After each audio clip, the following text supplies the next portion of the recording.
Good morning. I am Joanne DeGennaro, President of the Center for Excellence in Education.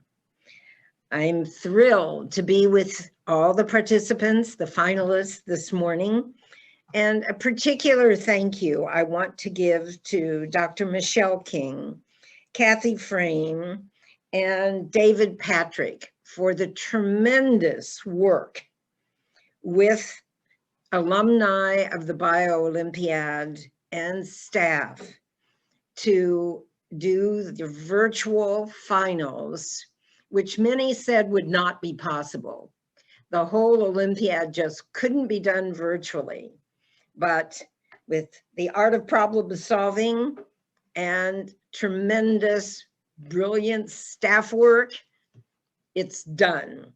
I also want to thank Kim, who is here with me this morning to watch the technology.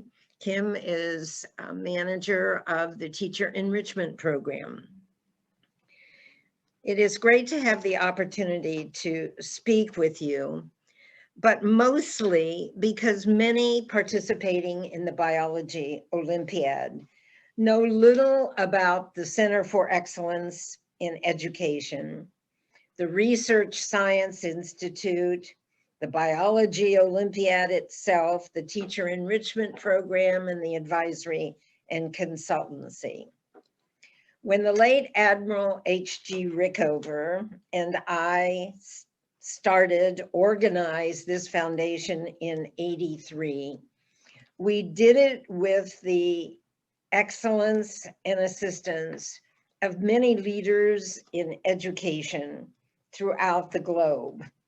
We are the only organization to have had 3 former presidents serve on the Board of Trustees simultaneously, and they did not serve together on any other board. In 1983, it was Presidents Nixon, Ford, and Carter. President Carter remains on the board because many of you may know he worked under or served under Admiral Rickover as a nuclear-powered submariner. We have remained dedicated to nurturing top achieving academic talent. As we celebrated this year many of the accolades of our alumni, it was again our with gratitude and happiness that another one of our alums garnered the grand prize in the Regeneron competition. We garnered the grand prize in the Intel competition many times, and indeed, in 2010, 6 of the 10 awards given were to alums of RSI. Most of you know that Feng Zhang, developer of CRISPR, is a member of our board of trustees. Many of our alums head many of the most prestigious laboratories in bio-based studies and head faculties in many universities. I have read your biographies.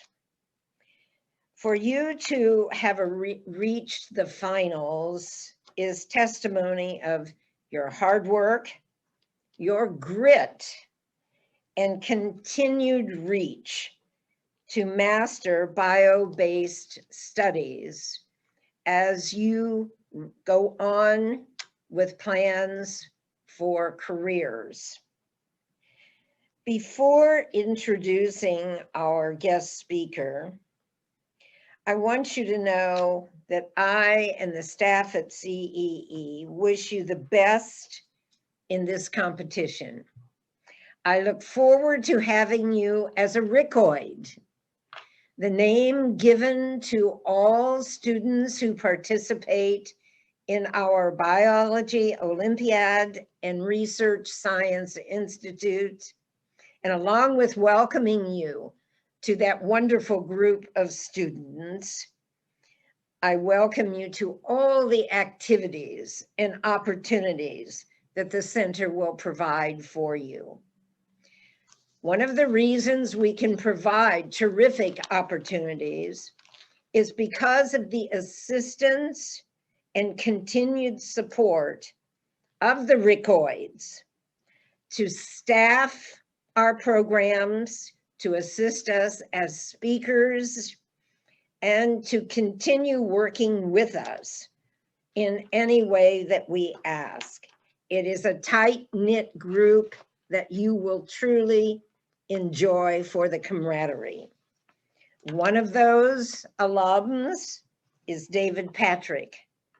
And one of the reasons that we can provide this opportunity to you virtually is because of the art of problem solving, of which David is the Senior Math and Science Curriculum Director.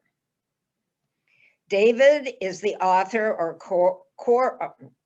co-author of 4 textbooks and served as the company's Chief Financial Officer before assuming his new position. David attended the Research Science Institute in 1987. He was a USA Mathematical Olympiad winner and attended the Math Olympiad summer program in 1988. David graduated from Carnegie Mellon with a BS in Math and Computer Science and went on to earn his PhD in Math from MIT. He is originally from New York, but boy, are we happy to have him in our backyard. He has been invaluable in this partnership to make possible the USABO finals in virtual format. Good luck. I look forward to meeting each of you in person. And now, David, take it away. Thank you, Joanne, very much. And good morning. It's a pleasure to be here, and a special good morning to all of my fellow West Coast residents who are up at the crack of dawn. I'm coming to you from San Diego, and it's a real pleasure to be here. So as Joanne mentioned, I'm an alumnus of the RSI program back in 1987.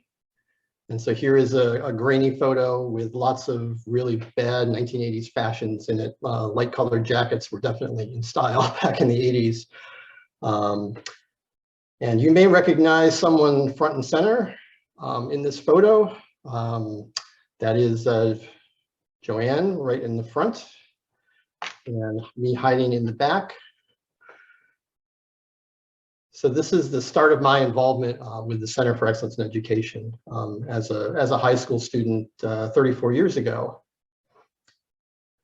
And it was such a powerful experience for me. I could probably still name, even though it's 34 years later, probably 80% of the names of the people in this photo just off the top of my head.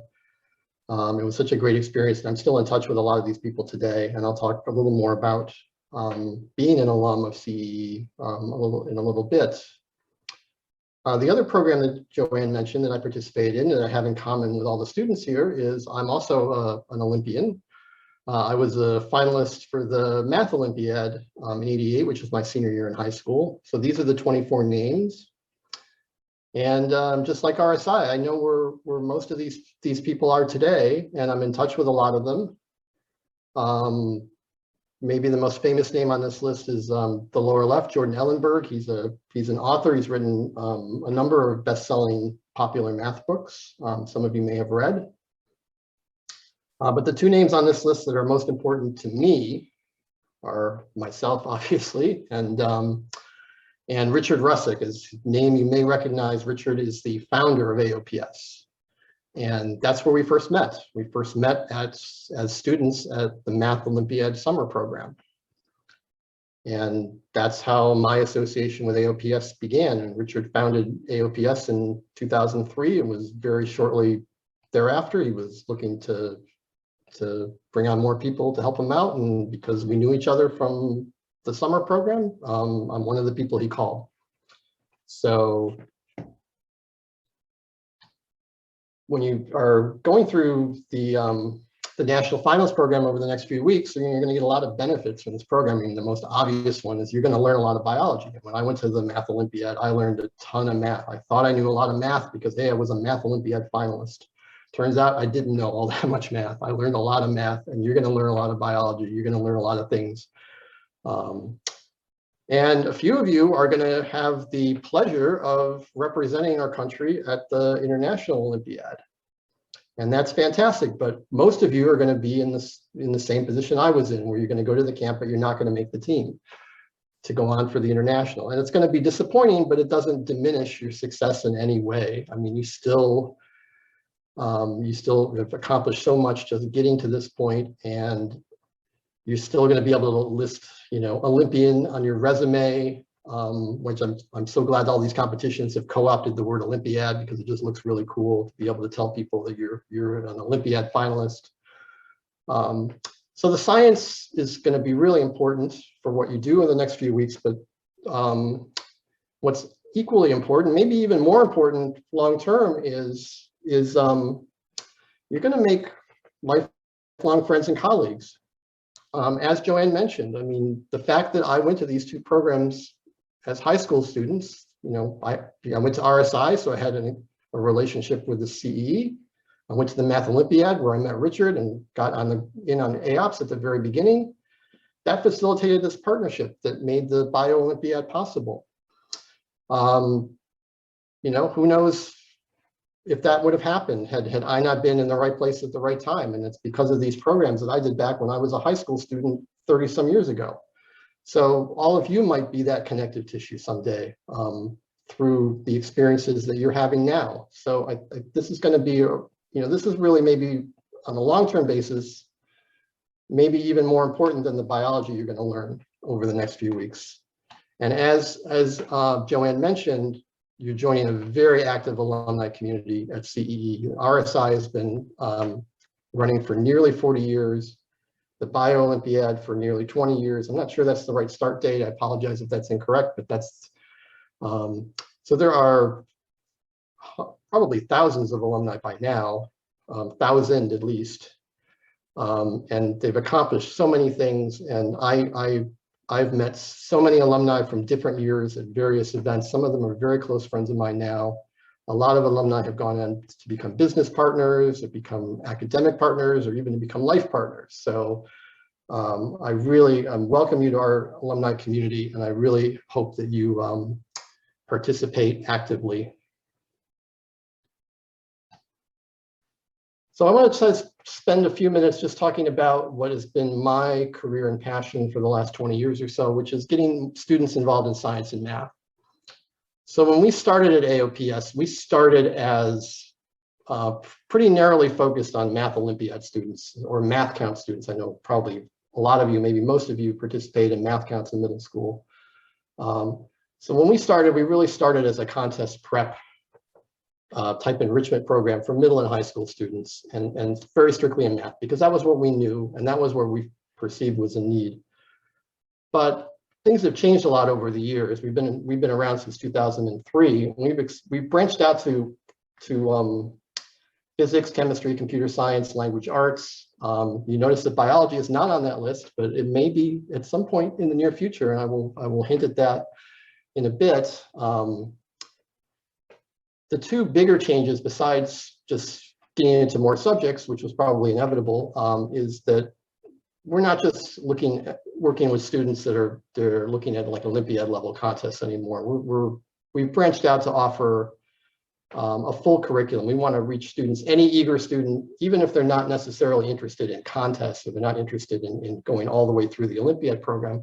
We want to try to reach a lot of broader base of students. And the biggest component of that is trying to reach younger students. That has been the biggest area of growth for us at AOPS, is grade 5 and below. We've had so many parents, when we used to just be middle and high school, they would call us up and said, well, my son loves your stuff that he's doing in 7th grade, but what do you have for my 4th grade daughter? And it's like, we didn't have anything. So we're really been investing in trying to reach younger students. And it's not just math and science. I mean, problem solving is our name. And problem solving, as you all know, it's like a vitally important skill in science and math and engineering, but it's also a life skill. It's, problem solving is something that if students can learn at a young age, it's just gonna be such a valuable asset just in their daily life. And young children are easy to grab because they're naturally curious. They're easy to draw in. The stereotypical question that a very young child asks their parents constantly is why? So young children have an innate curiosity about the world, but it can get easily squashed. And unfortunately, it often happens in elementary school. I know a lot of elementary school teachers. They're wonderful people. They have infinite reserve of patience to work with young children day after day. But by and large, they're not always big into science and math. They tend to be generalists. They love working with kids. They love education. They don't necessarily love science and math. And so sometimes they don't have the tools. It's not their fault. They don't have the tools to foster the curiosity in young children. So that's kind of where we hope we come in, and we can provide materials both direct to students and also to teachers to help them foster that curiosity in their students. So I want to share this with you. You're probably not familiar with this. This is the list. It's called the Standards for Mathematical Practice. About 10 years ago, there was a big shift in education called the Common Core, which you've probably vaguely heard of. If you're not into education, you maybe don't really know or care too much about it. But this was supposed to be a big revolution in education about 10 years ago, specifically in math and in language arts. And the Common Core consisted of a big list of topics, like this is what you should teach in 3rd grade math, this is what you should teach in 4th grade math, this is what you should teach in algebra, et cetera, et cetera. But along with all this content list was this list of standards. It's very brief, it fits on one page. And these are the mathematical problem skills, problem solving skills that was intended to be taught to students. And they all seem pretty straightforward, but there's nothing particularly math about any of these. It's maybe number 4, but these are they're not really math skills. They're standards for problem solving. These are strategies that you can use to solve problems in any arena. I mean, math or science or medicine or politics. I mean, how much better would our political system be if we had political leaders that did all the things on this page? So these are life problem solving skills. And so this is what we try to bake into all of our materials at AOPS, is that we're not just teaching, the law of cosines in order to solve an AMC math problem. We want to teach the problem solving skills. And this is what we want to do with younger kids as well. And I do a lot of outreach work with math teachers here in San Diego. And I often, the classroom we use at San Diego State University has a poster with these standards on the wall. And I always ask the teachers what they think my favorite word is on this poster of these standards, what my single favorite word is. And sometimes they guess it correctly. My single favorite word in problem solving is persevere. This is what I think is maybe the most important quality that a good problem solver has. And I'm sure that you all know this just from all the work you've done to get to where you are now, is that problems are hard and they don't always get solved on the first attempt or the second attempt or the 10th attempt. And to become a good problem solver, become a good scientist or mathematician or any career requires perseverance. And younger children often have trouble with perseverance. So this is one of the things we try to bake into our curriculum, and we try to teach young children that problems don't always have an easy solution. Sometimes it takes a lot of effort, and perseverance is a skill that has to be learned and it has to be taught. So our approach, I'm just going to briefly show you kind of how we bake some of this into our curriculum, is Beast Academy is our brand name for our elementary school curriculum. And as you can see, it is a It is it's basically a comic book, and we show students the 4 characters there in the upper left panel are the 4 featured students in the program, and we show them problem solving. So our textbooks are we're not just listing facts to students. We're showing them students actually engaging in problem solving and actually doing all of the problem solving strategies that I just discussed. And so we have these students, they come from all different backgrounds, they have different personalities, they have different problem solving styles, and we're hoping that students read this and identify with one or more of the characters here and get really a taste of what problem solving is like. And you can see that this is science. I think you're seeing this. You might be the first people seeing this in public. I was given permission to show this, but this is not in print yet. This is going to be our new science curriculum for Beast Academy. I mean, this is I'm not sure which grade this is for, but you can kind of get the idea. So I want to finish up just by talking about what you can do. So this, you may think that, you're not in a position to do anything, but teenagers are cooler than adults. It's just a fact. So you have a lot of credibility with younger kids. I remember when I was a kid, my babysitter was way cooler than my parents. And even to the extent like my babysitter, I would be in 6 or 7 years old, and my babysitter was a high school student and come over. And I would want to know like what they were doing for their homework. I would want to see what they were doing because they were just so much cooler. So you have the opportunity to be a role model. You have achieved great success, and you should not be shy about sharing that success. Be a role model to younger kids. And like I say, you have a lot more credibility than sort of a random adult professional, because you're so much closer in age, and frankly, you're so much cooler than the adults. So whenever you are around younger children, please encourage them to have a love of math, science, and problem solving. And puzzles and games is a great way to do that. Kids love puzzles. We've started publishing puzzle books for 7-year-olds, like Sudoku type puzzles, but a little more interesting, I think. And just to get kids, we're not teaching any math. We're just giving them puzzles, but working on puzzles teaches problem solving skills. I'm sure a lot of you have do puzzles to relax or to have fun or to practice your problem solving skills, and games, of course, as well. Any kind of game doesn't have to be specifically a math game or a science game. Any sort of game is going to inculcate strategies of problem solving. If you have the opportunity, please volunteer at an outreach event if one comes near you. The Julia Robinson Math Festival is a big one that I've worked with in the past. They have events around the country, and you can go and do an activity at JRMF. Doesn't have to be necessarily math. You can go and do puzzles. You can do games with the kids. Similarly, if there's a science or math circle, which is an organization which typically brings students together with professionals, usually through a university. If you have the opportunity to help out at one of those, the one we have here in San Diego, the 5th and 6th grade group is largely, is a large part of the teaching for the younger kids group is done by high school students. And that's a great way for high school students to give back. And also, again, it feeds back to my first point, it's much cooler when a high school student comes in to teach them and it's just a random adult.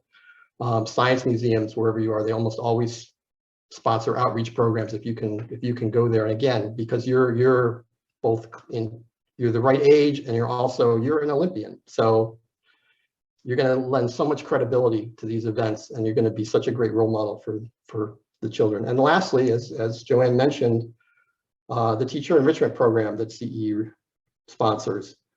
Obviously it hasn't been traveling in the last 18 months or so, but in normal times it travels around the country and gets teachers together with scientific professionals. And if you ever have the opportunity to attend a TEP event when it comes to your town, please go as a CE alum. They will greatly appreciate your being there, and teachers love to hear student success stories. They really do. So you'll be an inspiration to them. With that, I hope you have a great training program, and feel free to contact me and to follow up on anything I've talked about. And we also hire summer interns from college students. So a few years down the line, please keep us in mind. Thanks very much. Thank you, Dave. That was wonderful. All right. Perseverance, that's the word that they definitely need in their vocabulary. And they'll find out a lot about perseverance here in the next 10 days, as you suggested. Problem solving, they're already into doing group projects. They were assigned those before they came. And we'll get their presentations on that on Monday the 31st. Puzzles and games, last night they were gaming together, finding out about each other and their skills. So all wonderful recommendations, and absolutely some of our folks will be there, our alums will be there, hopefully helping you with that biology unit at AOPS. Are there any questions from the audience?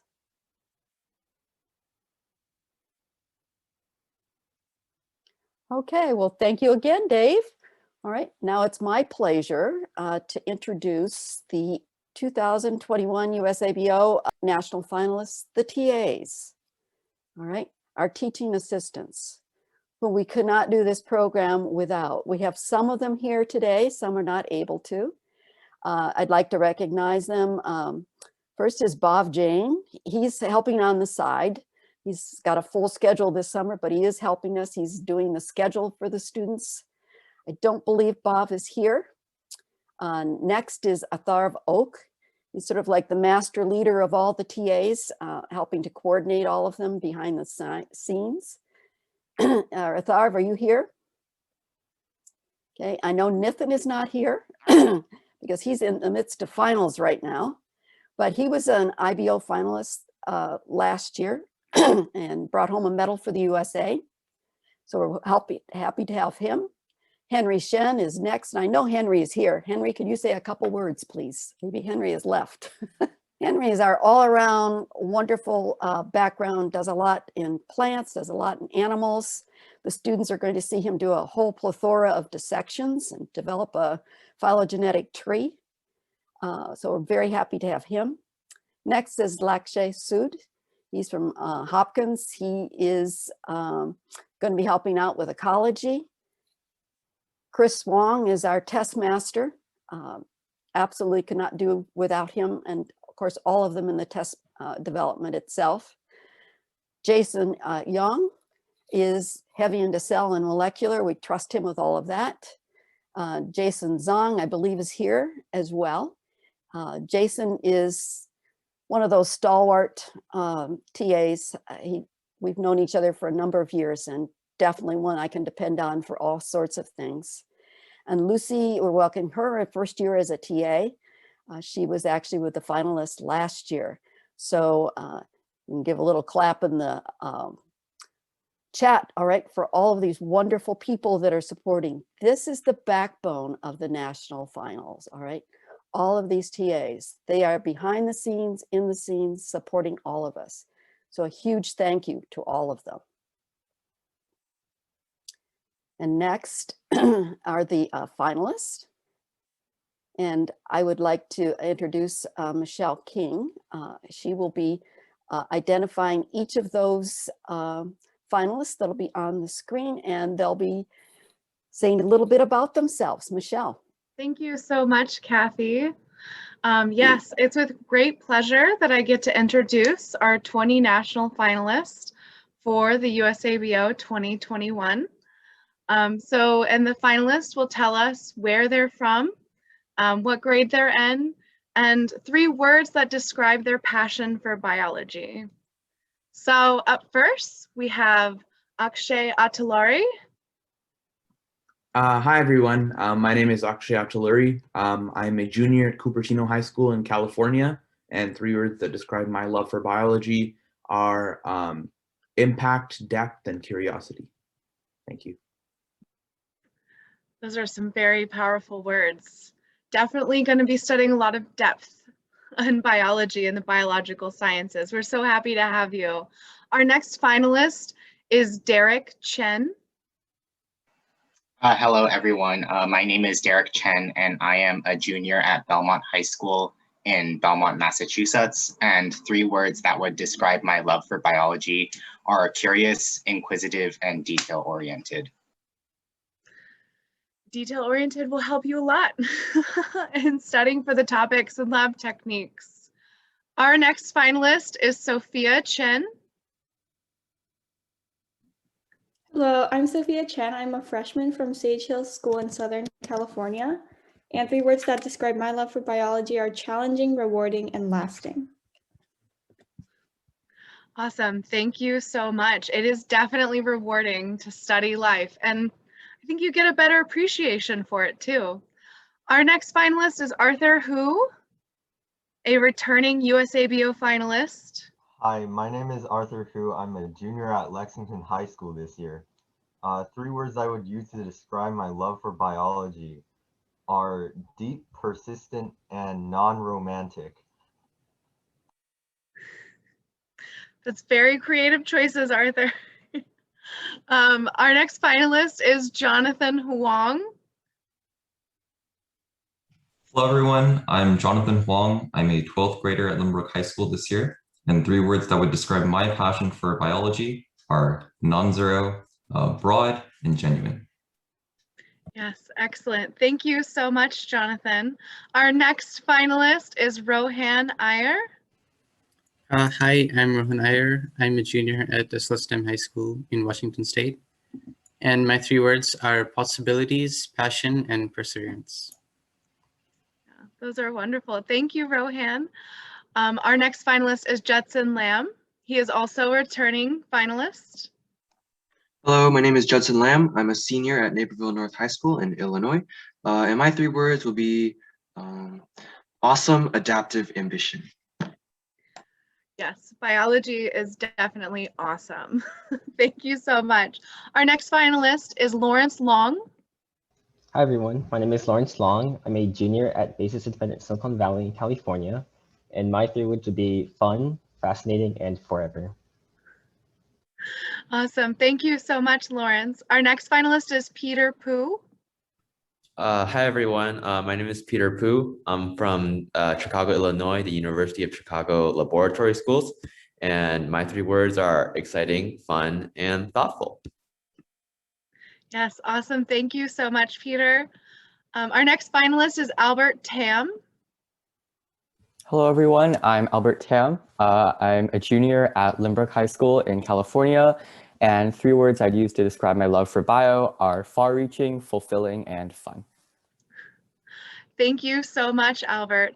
Our next finalist is Grayson Wren. Everyone, I'm Grayson. I'm a junior from Adlai E. Stevenson High School in Illinois. And 3 words I would use to describe my love for biology would be intriguing and impossible existence. That's very exciting. Nothing is impossible if you just believe. Thank you so much, Albert. Our next finalist is Alexander Tang. Hello, everyone. I'm Alex Tang. I am a junior at Lexington High School in Lexington, Massachusetts. And the 3 words that I would use to describe my love for biology is that it allows me to be inquisitive, it gives me the chance to solve problems, and it's fun. Awesome. Going back to that problem solving that David was speaking to earlier. Thank you so much, Alexander. Our next finalist is Lynn Tao. Hi, everyone. My name is Lynn Tao, and I'm a sophomore from Thomas Jefferson High School for Science and Technology in Virginia. And my 3 words would be applicable, conceptual, and collaborative. Thank you. Awesome. Thank you so much. Yes, science is very collaborative. We look forward to all of you working together on your projects and hearing more about that later. Our next finalist is Jason Wang. Hi, everyone. I'm a freshman at Merritt Ridge High School in Maryland, and 3 words to describe my love for biology would be enthusiastic, investigative, and analytical. Excellent. Thank you so much, Jason. Our next finalist is Nicholas Way. Hello, I'm Nicholas Way. I'm a sophomore at the Harker School in California. And 3 words I use to describe my love for biology are eager, inquisitive, and open-minded. Excellent. Thank you so much, Nicholas. Our next finalist is Julianne Wu. Hello, my name is Julianne Wu. I'm from University High School in Southern California, and 3 words to describe my love for biology are passionate, genuine, and unwavering. Excellent. I love the unwavering part. I don't think it ever leaves you. Our next finalist is Andrew Wu. Hello, my name is Andrew Wu. I'm a freshman at Marquette High School in St. Louis, Missouri. My 3 words are captivating, enjoyable, and reciprocating. Awesome. Thank you so much, Andrew. Our next finalist is Albert Zong. Hi everyone, I'm Albert Zhang, another Albert. I'm from North Hollywood High School in Los Angeles, California. And 3 words to describe my passion for biology would be expanding, inquisitive, and awestruck. That's excellent, Albert. And I did want to mention Albert is a returning finalist as well. Our next finalist is also a returning finalist, and that is Michael Zhao. Good morning. My name is Michael Zhao. I am a current senior at Lynbrook High School. And the 3 words I would use to describe my love for biology are unending, unyielding, and undeniably platonic. Thank you so much, Michael. And our final finalist, last but certainly not least, is Caleb Zhao. Caleb? Hi, my name's Caleb Zhao. I'm a sophomore at Montgomery Blair High School, and 3 words that would describe my love for biology are small things matter. As a microbiologist, I couldn't agree more. And we both thank you. Oh, my heavens, Michelle, we have a wonderful group coming ahead, don't we? All right. Yes, we do. We are so looking forward to working with you. Many thanks to Joanne for her lovely introduction to all of you, and David. Priceless words for these young people, and for all of our TAs. Thank you. We cannot do it without you. And for all of the finalists, your words are inspiring, every single one of them. All right. And I love the alliteration that occurred in most of these. All right. So we also want to welcome you. All right. Make sure all the rest of you that are viewing us that you come to our closing ceremony. All right. It will be on Wednesday, June 2nd, 6 to 7. All right. And this is where we'll recognize all of the finalists, and then we'll identify the USA Biolympiad Team USA that will go on to be part of the International Biology Challenge 2 through our colleagues in Lisbon, Portugal. So thank you so much. Thank you, everybody.